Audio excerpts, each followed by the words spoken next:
Arbitrum's dumping tokens on their community, a huge Cardano upgrade is incoming, Ethereum could dump heavy, and so much more crazy crypto news this week. You don't want to miss this week's crypto news catch up, so welcome back again. I'm Theo, a content creator for the AltCryptoTalk team. Nothing in this video is financial advice, purely my own opinion and based on my own research. Do not invest in anything you can't afford to lose. And I would also like to thank all of our subscribers who are forever showing us support. If you guys can get us to 3,333 subscribers, I'm going to personally be doing a giveaway. So be sure to smash that like and subscribe button and leave a comment if you have any questions whatsoever.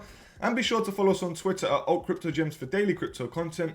And check out our website for frequent guides, project reviews, articles, and everything crypto related. Well guys, let's jump straight into it. Okay, so I think it's only right that we start off with the Arbitrum news first. And Arbitrum Foundation has been caught out for selling ARB tokens ahead of the ratification vote. So let's take a look at what the article has to say, and most importantly, what Arbitrum has to say about it. Now, the Arbitrum Foundation began selling ARB tokens for stablecoins even before its governance community of token holders ratified the organization's nearly $1 billion budget. This is according to a blog post from one employee early Sunday. The price of ARB fell after CoinDesk's report of the post, with the token falling to $1.17, down 9% in the last 24 hours. Bear in mind that this article was yesterday on April the 2nd. According to Patrick McCorry, the Arbitrum Foundation, a centralized organization responsible for promoting Arbitrum, a faster and cheaper blockchain for transacting on Ethereum, thought of the Omnibus Governance Package Arbitrum Improvement Proposal AIP1 as a ratification of decisions it had already made, such as receiving 7.5% of all the ARB tokens. To that end, the foundation has begun to use these tokens in the interest of the DAO, including conversion of some funds into stablecoins for operational purposes. The response adds new uncertainties to Arbitrum's first attempt at community governance, which is true. If it's a governance protocol, it means that the whole community has to vote on one idea. It can't just be the protocol deciding just because they think so. Just 1 week ago, Arbitrum airdropped ARB governance tokens to hundreds of thousands of wallets. To be precise, it was 300,000 or over. In a follow-up tweet, the foundation said it loaned 40 million ARB tokens to a sophisticated actor in the financial market space. This is referring to the market maker Wintermute, which it sold an additional 10 million tokens for fiat to cover operations. Arbitrum also promised to share more information soon about this situation, so we are yet to find out. The point of AIP1 was to inform the community of all the decisions that were made in advance, pushing back at perceptions that token holders had a say in the matter, and that was said by McCorry. McCorry also responded to say that after governance hawks called out the Arbitrum Foundation's special grants program, according to the proposal, the foundation is getting 750 million ARB tokens, which is roughly $1 billion to spend without token holders' approval. Now this is definitely not good news. $1 billion is a lot of money, especially considering that this is a DAO. So like I mentioned last week, Arbitrum airdropped over 1 billion ARB tokens to nearly 300,000 wallets. Holders of the ARB token are considered part of the Arbitrum DAO. The so-called Decentralized Autonomous Organization is what it stands for, which allows users to vote on proposals such as the first AIP1. But AIP1 wasn't much of a vote at all, according to McCorry's explanation, at least not when it came to the budget requests. He said that Arbitrum Foundation has already started spending the tokens it was apparently earmarked to get. Now, McCorry's post may serve to confound what he has turned into an early crisis for Arbitrum governance.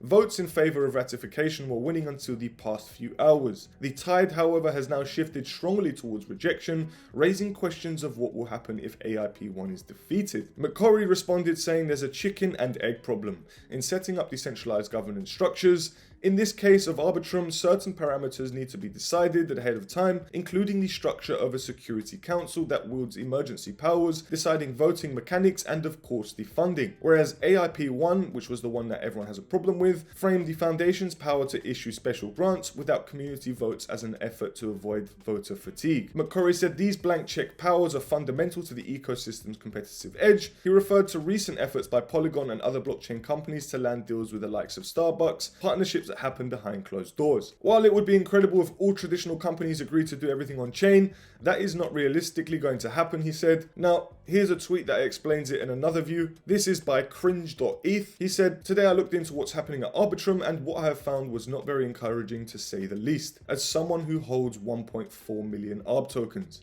So 1. The team moved out 750 million ARB tokens on the 16th of March. The team then proceeded to send out funds to Binance on the 23rd. This is the evidence. This was right on the day of listing, which should raise eyebrows already, which was the 23rd of March. I initially thought this was to manipulate their own governance, which would have been bad, but it has now come out that it was in fact to sell their own coin within days of launching. So it turns out they were dumping on us. 4.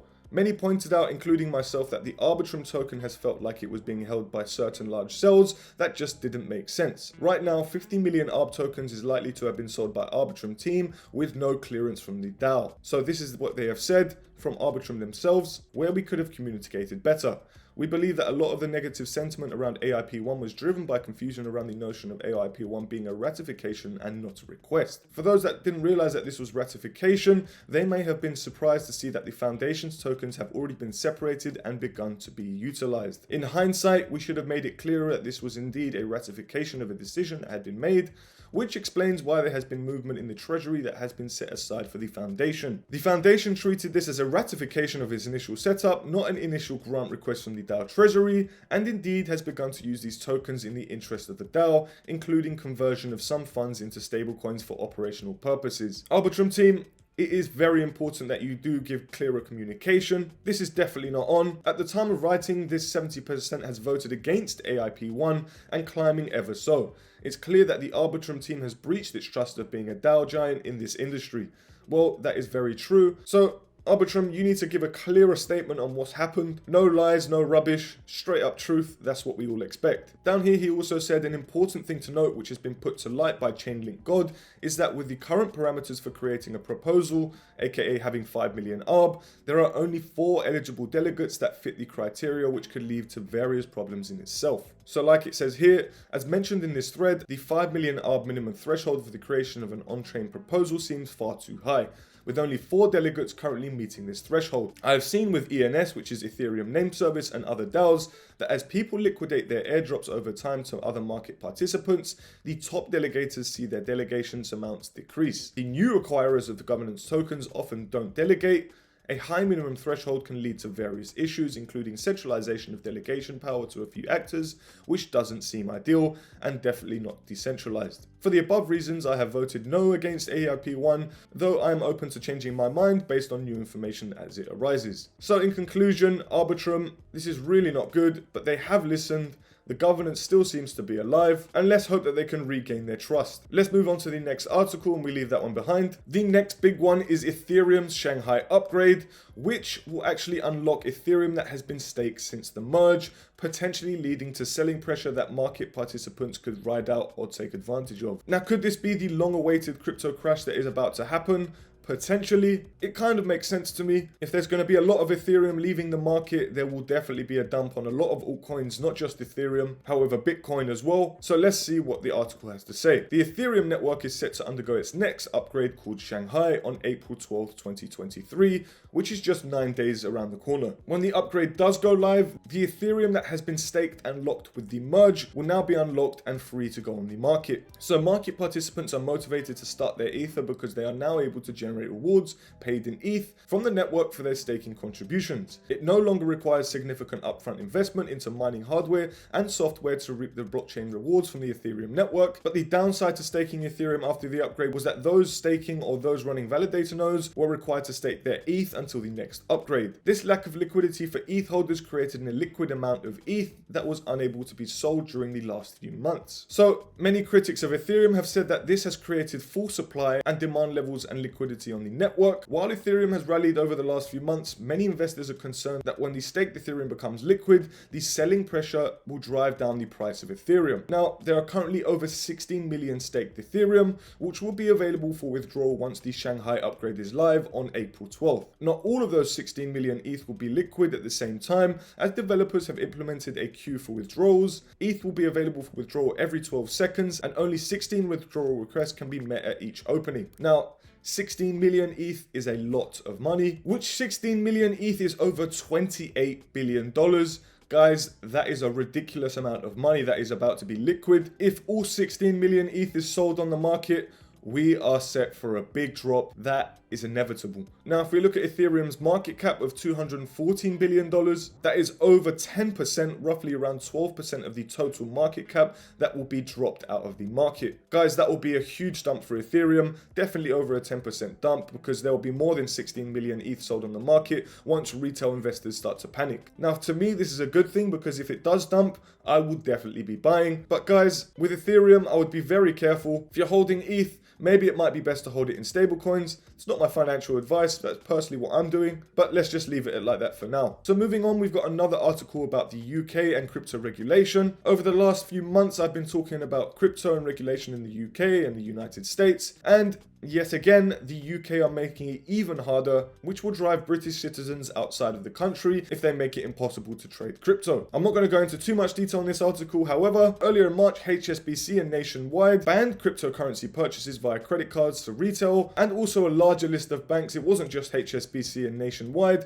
it was also Starling, TSB, and so many others. Also in March, the Self-Regulatory Trade Association, Crypto UK, proposed that the creation of a whitelist of registered firms in the country to address banks limiting or banning transactions with crypto companies. So now all this article is saying is that banks and companies and regulatory companies all in the UK are now starting to crack down on any company that is left accepting cryptocurrencies, whether that's banks, crypto institutions, financial institutions, or whatever it may be. If you're involved in crypto, they are cracking down on you. Whether you're a payment processor, whether you're a bank, the government wants a piece of the cake. They are really doing everything in their power to regulate cryptocurrencies and, most importantly, take control over everything. The UK is now starting to close off more banks, making it harder for users to buy cryptocurrencies, and they're basically proposing an idea that would create a whitelist of registered firms in the country to address banks limiting or banning transactions within crypto companies, which many of the UK major banks have actually put in bans or restrictions, and I'm actually really worried that many other banks and payment service providers will actually follow suit, causing the UK to be one of the worst crypto locations in the world.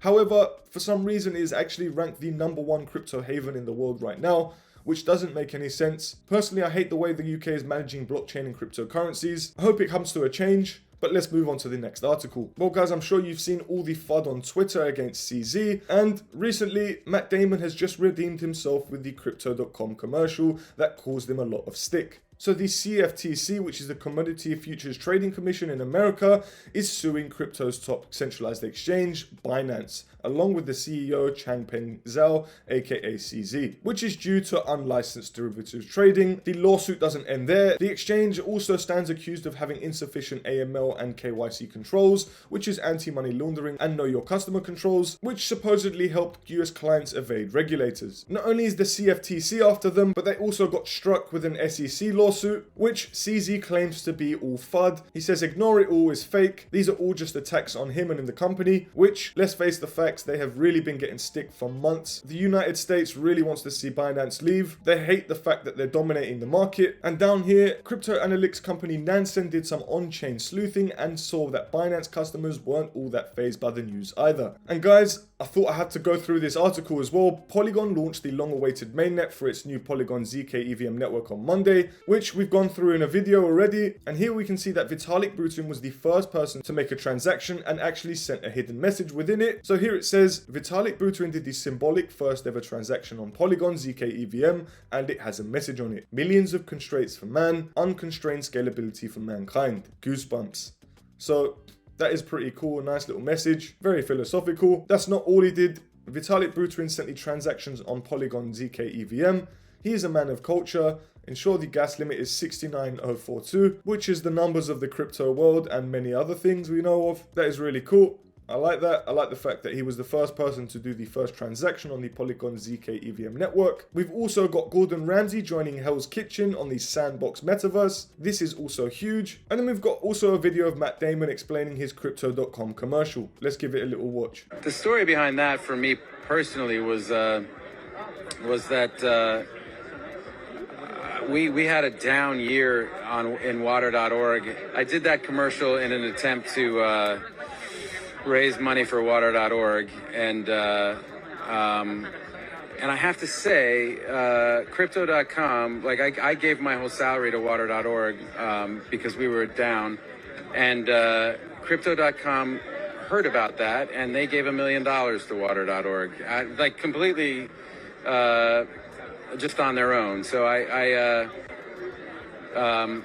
definitely have a lot of gratitude to them and for what they did for our foundation. Well, that's actually very nice of them. Crypto.com, that was great of you. Matt Damon, nice one for explaining it and clearing out Crypto.com's name. Very respectful. I'm going to leave this article like that. If you want to watch the video again, you can head over to altcoindaily.io. Okay, so Ripple's chief legal officer calls out officials on crypto regulation. This is also huge. Very short article. In a tweet, Alderotti expressed his frustration with unelected senior bureaucrats who have prejudged the status of cryptocurrencies as securities. He emphasized the importance of recognizing the consequences of their words and actions on the rapidly growing digital asset industry. As reported by You Today, Alderotti also urged caution in joining Massachusetts Senator Elizabeth Warren's anti-crypto push, reminding politicians of her not-so-successful presidential campaign. Yeah, just keep in mind that not-so-successful bit. That bit is the key part in that sentence. In her efforts to form a unified alliance against the digital asset sector, Warren has been reaching out to conservative Senate Republicans for support on her cryptocurrency bill, which seeks to implement stringent anti-money laundering rules. As reported by You Today, the Ripple executive is confident in winning the ongoing legal battle against the SEC, pointing to a recent court opinion that rejected the SEC's expert views on XRP while allowing Ripple's experts to remain involved. He repeatedly slammed SEC Chair Gary Gensler's anti-crypto position, recently arguing that it could become a political liability for President Joe Biden. This is very true. This is a liability for your whole country, in fact. Why are you fighting against the future of technology, finance, and the whole of the internet? This is just a stupid and ridiculous move from both the United States and the United Kingdom, and China for that matter too. For those who are pushing cryptocurrencies and blockchain technology, those countries will definitely prevail first, and it's people like Gary Gensler and Senator Elizabeth Warren that are really ruining this whole space. Guys, I'm going to leave that article short and sweet. Let's move on to the next one, which the final one is the Cardano upgrade. And guys, this is probably going to be huge for Cardano ADA. As soon, ADA wallets will be able to connect to the EVM, which is the Ethereum virtual machine, which should allow more volume to be facilitated on the Cardano network. What is happening is an upcoming feature on Milkomedia, a network that connects blockchains such as Cardano and Algorand to EVM contracts. Milkomedia is actually Cardano's EVM layer, which is the Ethereum virtual machine layer, and is launching a feature that would allow every Cardano user to use EVM contracts directly from any Cardano wallet. Guys, this is massive stuff. I've been saying for ages that Cardano is a sleeping giant, and it could now be time for it to wake up. Milkomedia is soon enabling staking rewards for all EVM users, including smart contract developers, and adding that staking rewards from Cardano products built on Milkomedia will be paid automatically every 5 days. So any EVM project can now deploy the app to the whole Cardano community, so it doesn't just work in Ethereum's favor, but definitely works in Cardano's favor, as EVM project can also launch on Cardano. Guys, I know for a fact that this will definitely do wonders for Cardano ADA. So me personally, I will be dollar cost averaging. I don't know exactly when this will go live. I will be doing some more research, and I'll also show you a video how to set up a Cardano wallet soon. So be sure to follow and like and subscribe, and also turn on those notification bells. And if we look at today's overall market cap, we're sitting at $1.15 trillion with only $34 billion in volume. The overall crypto volume has been decreasing every single day. The last couple weeks have been very dry and has been averaging around $30 to $40 billion a day. Now, a few weeks ago, it was averaging around $100 billion a day. And my question is now, are we getting ready to head down? Is the market about to crash? Or are we about to pump? Personally, I think we're about to crash due to the problems with the Bitcoin's liquidity, the Ethereum Shanghai upgrade, and of course the Arbitrum airdrop with the governance proposal. I can't wait to see what happens over the next 1 to 2 weeks. Guys, if you enjoyed this video, please hit that like and subscribe button and leave a comment if you have any questions whatsoever. And we currently have a promotion running on Bybit, the best centralized exchange platform for buying, trading, and earning. Bybit is home to all your favorite cryptocurrencies, and you can claim up to $4,380 just by signing up using the link in the description below. It's simple. If you need help finding the right crypto gems, then follow us on Twitter at AltCryptoGems and head over to our website to get your hands on detailed project reviews, crypto guides, and more. Thank you very much for watching, and we hope you found this video helpful and informative. Until next time, DGens.